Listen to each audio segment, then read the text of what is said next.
Daisy, it's been a while. I'm mad at you. You're my son's wife, and you don't even call me. What do you think you're doing?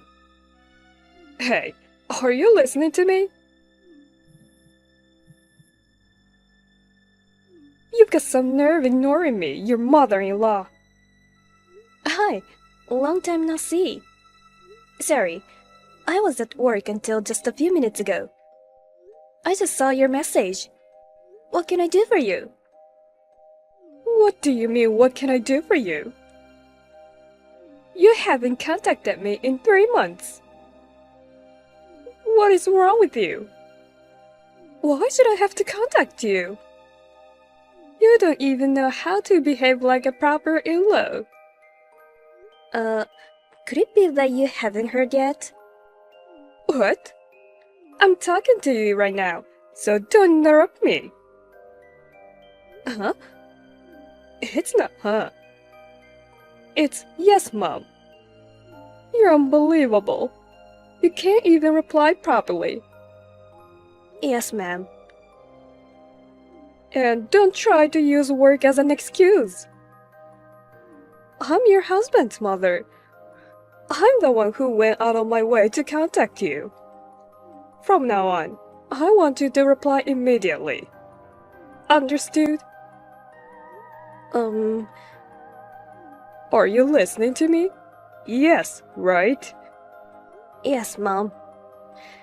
The only reason I called you today was to give you a piece of my mind. I can't believe I have to say this at all. Yes. What is it now? I went to see where you guys moved to yesterday. What? Where are we? What do you mean? I told you not to interrupt. First of all, shut up and listen to me. It's just common sense, right? Yes, Mom. I couldn't believe it when I went in the place. You haven't done any housework at all. There were so many clothes thrown all over the place. There was nowhere to stand. How can you live in a pig pen like that? You don't even wash the dishes after you eat. The sink was a mess. The refrigerator was almost empty. I found tons of sandwich wrappers and snack packages from the convenience store in the garbage. Are you feeding my Eddie all the unhealthy food? Not only that, there were a bunch of empty beer cans in a garbage bag. My Eddie doesn't drink alcohol, so it must be you. No, I can't tolerate alcohol in the first place. I do not drink beer. So, how many times do I have to tell you not to interrupt me? Sorry. Also, the carpets were filthy with dust and hair. You haven't even vacuumed. You're going to make excuses like you're too busy working anyway. I told you, you should be a stay-at-home wife.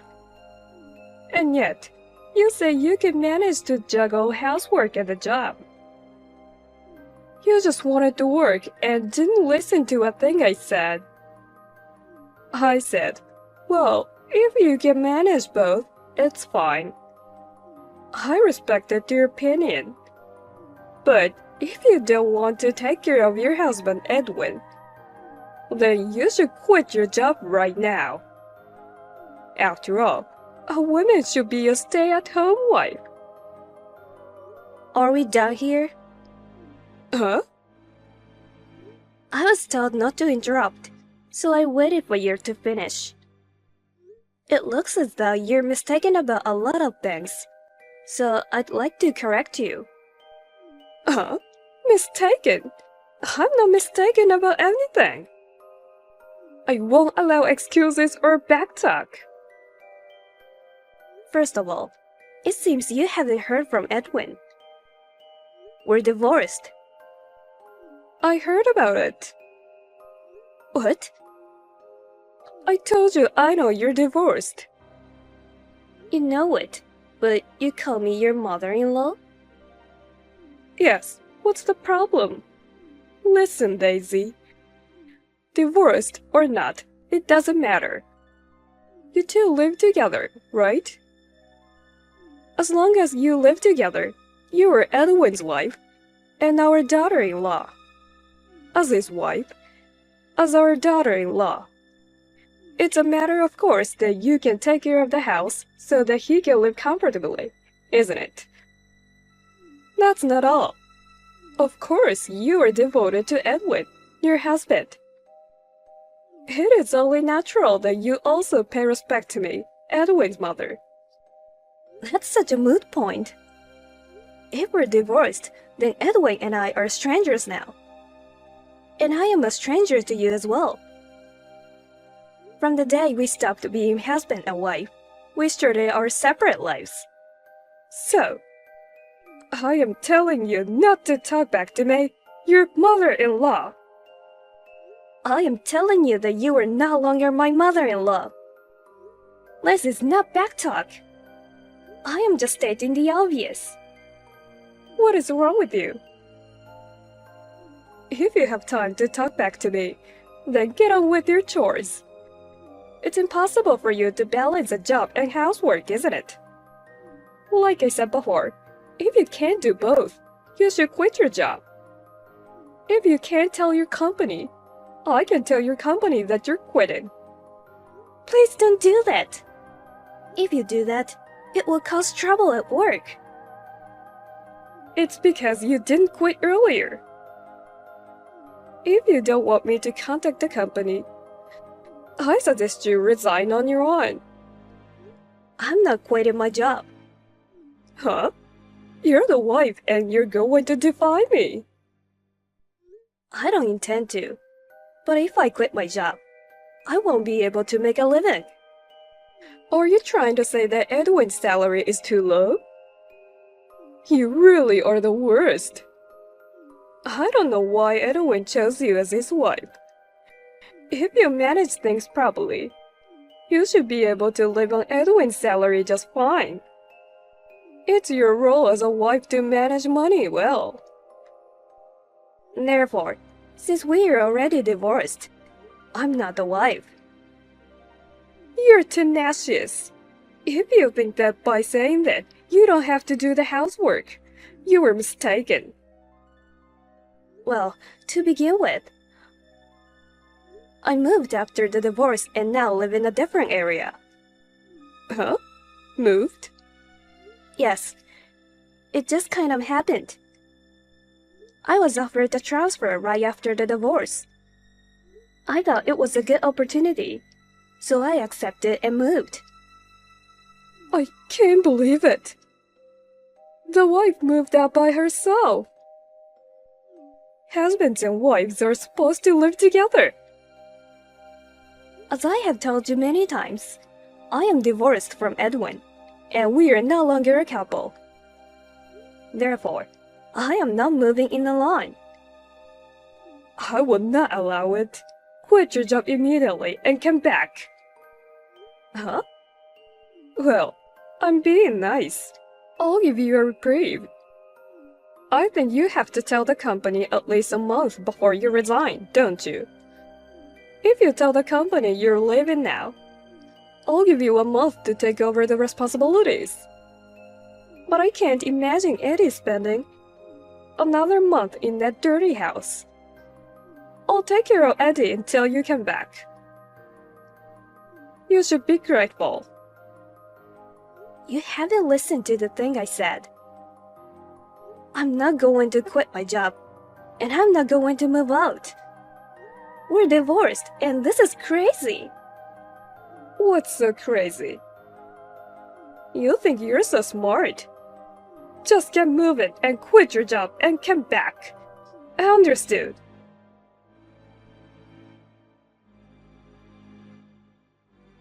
Edwin, how's it going? I need to talk to you. Is this a good time? Daisy, long time no see. How are you? Sorry for calling you, even though we're divorced. No, that's totally fine. We didn't get divorced because we weren't getting along. Well, if one of us finds someone someday, then we'll probably have to stop communicating so much. But so far, it doesn't look like that's going to happen to me. I'm totally fine with it. Me too. No problem at all. So, what's the story? Actually, it's about your mom. My mom? Did she do something to you again? Well, you could say she did something. She contacted me today. I couldn't get through to her at all, and I'm having a hard time. What did she say? To sum it up, she said that even if we get divorced, I'm still your wife, and I'm still her daughter-in-law. Huh? No way. So she told me not to neglect my housework. If I couldn't balance housework and my job, then I have to quit my job. She told me to tell the company I was quitting and then come back home in a month. I don't get it. Why would she say something like that? So, what did you say? Edwin and I are divorced, so we are strangers now. I told her that I'm not quitting the company, and I have no intention of going back. She didn't understand me at all. No matter what I said, she kept saying that I'm the wife, even if we are divorced.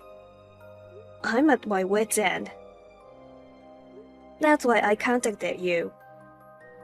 I'm really sorry. She's the same as ever, isn't she? That's what I hate about her. Oh yeah, by the way, she still calls you my Eddie. Seriously, after I told her to stop, I'm having a mental breakdown again. I'm sorry. I didn't mean to make you feel bad. It's not your fault. Are you still not feeling well?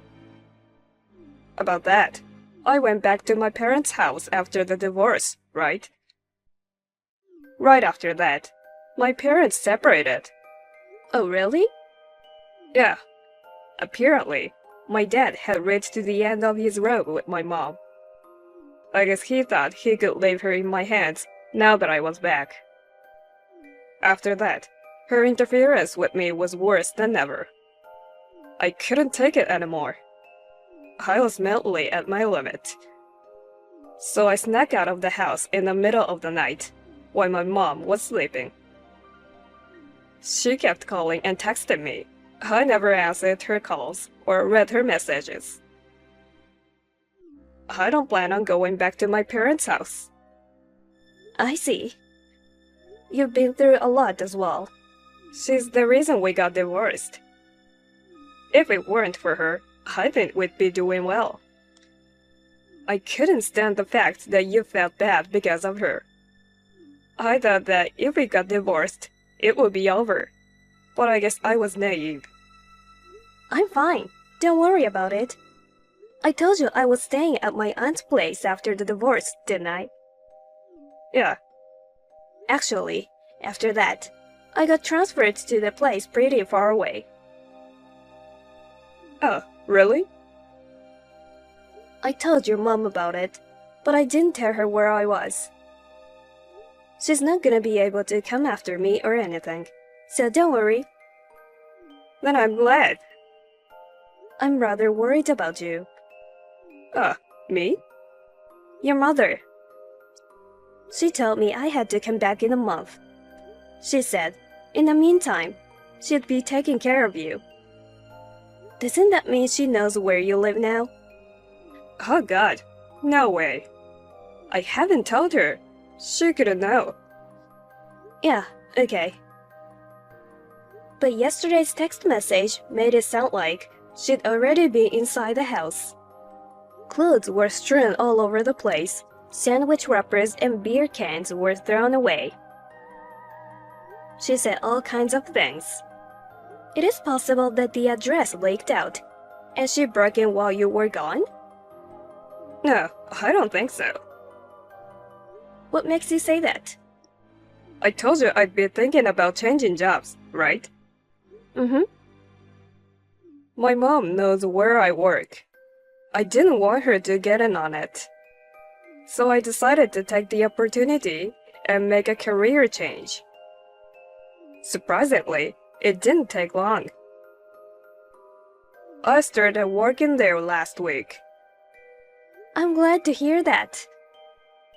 Thank you. The company has a dormitory, and the rent is cheap, so I'm in it. They don't let anybody in the dormitory, even if it's the family member. They can't enter unless the manager and the tenant give permission. I've never heard of my mother coming here. And it's a long way from my parents' house. I'm sure it'll be fine. Then I guess it's okay. So then, whose house is it that your mother went into? That's a mystery. Maybe she was streaming? To begin with, I don't eat dinner in my room because there's a cafeteria. And I'm sure you know that I don't drink beer either. That's right. Well, it's no use thinking about it. I'll just say Mom was sleepwalking. I wonder if it's okay. I'm not even gonna be in touch with my mom anymore. I'm going to block her messages at some point. As long as there's no harm done to me, I don't care what she does. If I don't take a stand, I won't be able to go on. You're right. You can block Mom too, Daisy. You're in no more of a position to have anything to do with her than I am. You don't have to be involved with that person. Yeah, right. I've been kind of concerned about her movements, so I just left it about it. I'll just keep an eye on her a little bit longer, and then I'll block her. Yeah, that's a good idea. I haven't had dinner yet. I've got to go. If I don't get going, the cafeteria is gonna be closed. Yeah, okay. I'll call you if I hear anything else. Yeah, I'll call you too. Daisy, what should I do? I don't know what's going. I was just taking care of my Yeti for you. Hey, Daisy! Hurry up and answer me back. Hey! I'm your mother-in-law. I'm calling you because I'm in trouble. You can't just ignore me. What can I do for you? I finally got a reply. Hey, what's going on? So, what is it?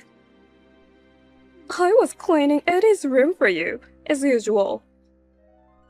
Suddenly, a young woman I don't know came in. She shouted at me, "Hey lady, what are you doing in my apartment? Don't tell me you're a thief." I said, "This is Edwin's room. What do you think you're doing?" Then, a guy with red hair who looked like he was a thug came in and said to me, "Who you old lady? Get out of here right now. I'm calling the police." He was yelling at me. I didn't know what to do. I was so freaked out I hid in the bathroom. Who are those people? Those ruffians. Don't tell me you're friends of yours. Well, I don't think so. But the room you're in right now has nothing to do with Edwin. Huh? That can't be true. Where are you now? Where? It's an apartment on Stanford Street. Stanford Street. So could it be an apartment building called Stanford Heights? Yes, I think you're right. It's apartment 402, isn't it? You and Eddie live here, don't you? What makes you think that? Because Eddie left us. And then I found the note in his desk. It had the address of this place written on it. When I came here, there were enough dishes for both of you. I thought to myself, there's no doubt about it. He's back in with you after all. So why am I being treated like a thief? And why is this happening to me? That apartment. It was my aunt's apartment that I stayed in for a couple of weeks right after the divorce. After that, I was transferred to a new place. And my aunt moved to a different place and moved out of there. So perhaps the men and women you just met are the new occupants. Oh no. Then what was that note Daddy left to me? He probably didn't leave it for you. I gave Edwin the address, so I think he wrote it down at that time. I left some important business documents at the house where we lived together.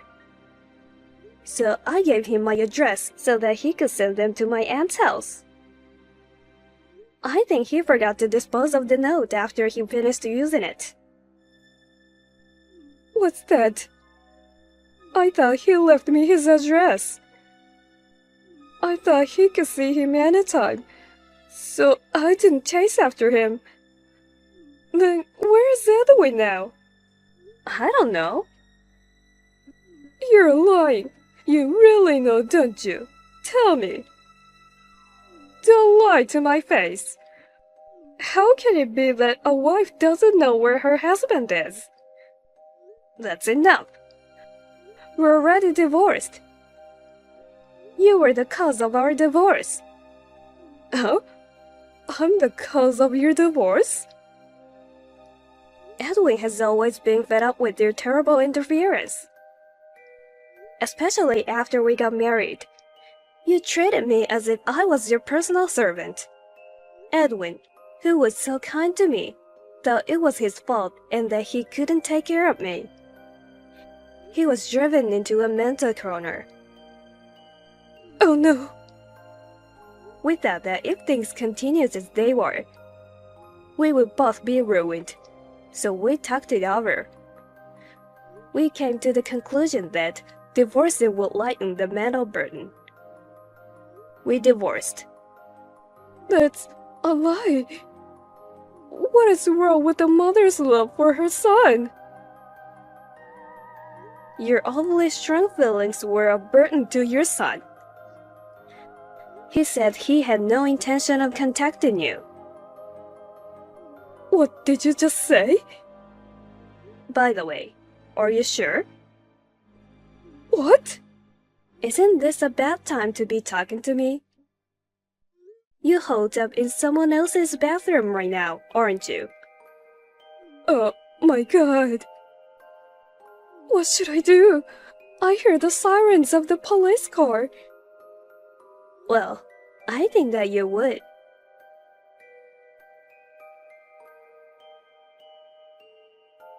The police contacted my father-in-law, and I found out through Edwin who heard about it. How did my ex-mother-in-law get into the apartment? One day, when the current residents, a working couple, forgot to lock the door and went to work. My ex-mother-in-law went there and was able to get into the room. She found the key and just went ahead and made a duplicate one. My former mother-in-law mistakenly thought that the apartment was her son's. She broke into the room once every 2 days without permission. And finally, she ran into the current resident couple. Ordinarily, my ex-father-in-law, who had wanted to divorce her, apparently used this incident as the last straw to slam divorce papers on her. Without knowing the whereabouts of her beloved son, she tried to claim my ex-father-in-law, saying I hate being alone, but in the end, it seems the two of them got divorced. The house where my ex-mother-in-law lived was under my ex-father-in-law's name, so they sold it, and she, who had nowhere else to go, had already lost her family home, and with no one to rely on, she reluctantly began living alone. In a small apartment intended for singles, she works part-time during the day and spends her nights crying. I've done something wrong to you. Please, I beg you to help me. This was written in a text message sent just before being blocked.